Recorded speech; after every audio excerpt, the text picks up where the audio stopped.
మహిళా శక్తితోనే వికసిత్ భారత్. లోక్సభలో ప్రధాని కీలక వ్యాఖ్యలు. భారత ప్రజాస్వామ్య చరిత్రలో మహిళా రిజర్వేషన్ల అమలు ఒక చారిత్రక ఘట్టమని ప్రధాని నరేంద్ర మోదీ పేర్కొన్నారు. చట్టసభల్లో మహిళల భాగస్వామ్యం అనేది దేశాభివృద్ధికి అత్యంత ఆవశ్యకమని ఆయన ఉద్ఘాటించారు. పార్లమెంటు ప్రత్యేక సమావేశాల్లో భాగంగా లోక్సభలో మహిళా రిజర్వేషన్లు మరియు నియోజకవర్గాల పునర్విభజన బిల్లులపై జరిగిన చర్చలో ప్రధాని పాల్గొని కీలక ప్రసంగం చేశారు. మహిళలకు ప్రాతినిధ్యం కల్పించటం అనేది ఎవరికీ పెట్టిన భిక్ష కాదని, అది వారి ప్రాథమిక హక్కు అని ప్రధాని స్పష్టం చేశారు.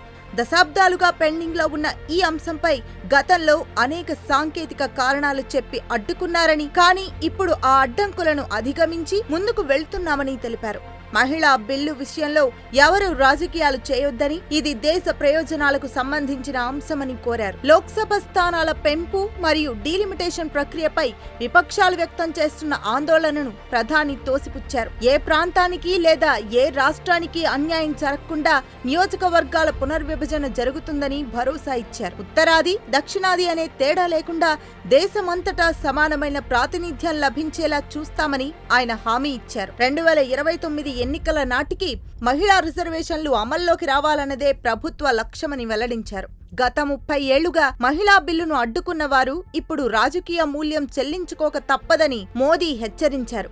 ఈ బిల్లును ఏకగ్రీవంగా ఆమోదించి చరిత్రలో భాగస్వాములు కావాలని ప్రతిపక్ష పార్టీలకు పిలుపునిచ్చారు. క్రెడిట్ కోసం తాను ప్రాకులాడ్డం లేదని, అందరూ కలిసి ఈ చారిత్రక బిల్లును ఆమోదిస్తే ఆ గౌరవం మొత్తం ఎంపీలకే దక్కుతుందని వ్యాఖ్యానించారు. మహిళా సాధికారత కేవలం నినాదాలతోనే సాధ్యం కాదని, నిర్ణయాధికారాల్లో వారికి చోటు కల్పించినప్పుడే అసలైన అభివృద్ధి జరుగుతుందని ప్రధాని అభిప్రాయపడ్డారు.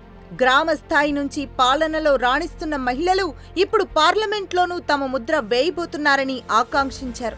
ఈ బిల్లుతో లోక్సభ సభ్యుల సంఖ్య కూడా పెరగనుండడం విశేషం. ఈ బిల్లు ఆమోదం పొందితే వచ్చే సార్వత్రిక ఎన్నికల నాటికి చట్టసభల్లో మహిళల ప్రాతినిధ్యం భారీగా పెరుగుతుంది. ప్రభుత్వం ప్రవేశపెట్టిన ఈ రాజ్యాంగ సవరణ బిల్లులు భారతదేశ రాజకీయ ముఖ చిత్రాన్ని మార్చేస్తాయని రాజకీయ విశ్లేషకులు భావిస్తున్నారు. ప్రధాని ప్రసంగం అనంతరం ఈ బిల్లులపై లోక్సభలో చర్చ కొనసాగుతోంది.